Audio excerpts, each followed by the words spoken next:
Hoy vengo a hablaros de una figura retórica que a simple vista parece muy sencilla de utilizar. Es la enumeración.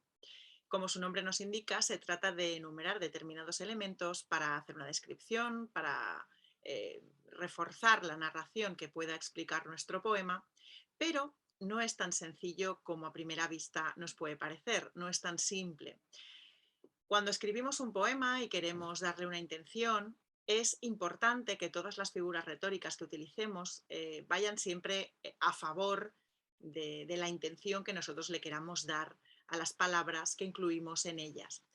Como ya os conté en algún vídeo anterior, en un poema todas las palabras cuentan, absolutamente todas. Entonces, cuando las incluimos dentro de una figura retórica, deben contar muchísimo más, ya que estamos utilizando un juego de artificio, un juego retórico, que enriquecerá el poema y por ello debemos prestar especial atención a las palabras que utilizamos y de qué manera lo hacemos. En el caso de la enumeración, por ejemplo, podemos utilizarla en gradación, es decir, no únicamente hacer una enumeración al azar, aleatoria, de elementos, sino darle una intencionalidad en gradación, yendo desde lo más concreto a lo más abstracto o viceversa, desde lo más material a lo más etéreo, depende cómo nosotros lo veamos. En muchas ocasiones no nos será fácil quizá encontrar esa intencionalidad, tal vez no la haya, pero es interesante buscarla, tanto como lectores como sobre todo como escritores de poesía. Debemos buscar siempre, como os he comentado, utilizar estas figuras retóricas de la manera más rica posible. Para ilustrar esta enumeración en gradación de la que os hablo, voy a utilizar dos ejemplos. Son de dos de los poetas más insignes de nuestras letras castellanas del siglo de oro, Luis de Góngora y Lope de Vega. Empezaré por el ejemplo de Luis de Góngora, que pertenece al soneto Mientras por competir con tu cabello. En este nos habla de una dama, nos habla en un momento dado, habla de la muerte y habla de la desaparición de esta persona. Y entonces hace una gradación de lo que podría ser este camino de la muerte. Desde que la persona desaparece de esta tierra, fallece, hasta su desaparición por completo. La gradación que utiliza en el verso es la siguiente. En tierra, en humo, en polvo, en sombra, en nada.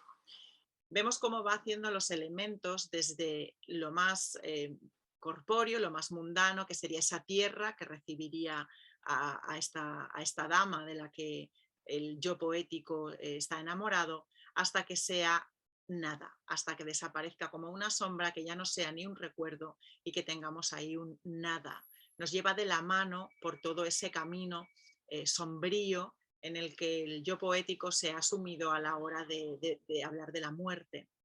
Otro ejemplo podría ser el de Lope de Vega, también de su obra lírica, de un poema titulado Con qué justa razón a la esperanza, y un breve fragmento que dice: ¿de qué sirve sembrar locos amores si viene un desengaño que se lleva árboles, ramas, hojas, fruto y flores? En este caso, el poeta nos lleva de la mano por toda una gradación de elementos pertenecientes a lo que sería la estructura de un árbol, ¿no?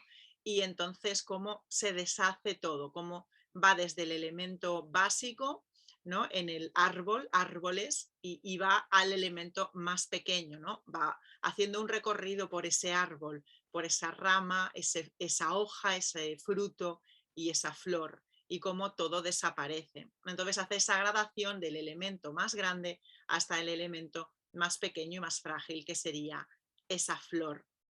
Como vemos, la enumeración es un recurso, una figura retórica a tener muy en cuenta a la hora de enriquecer nuestros poemas. Aprovechadlo.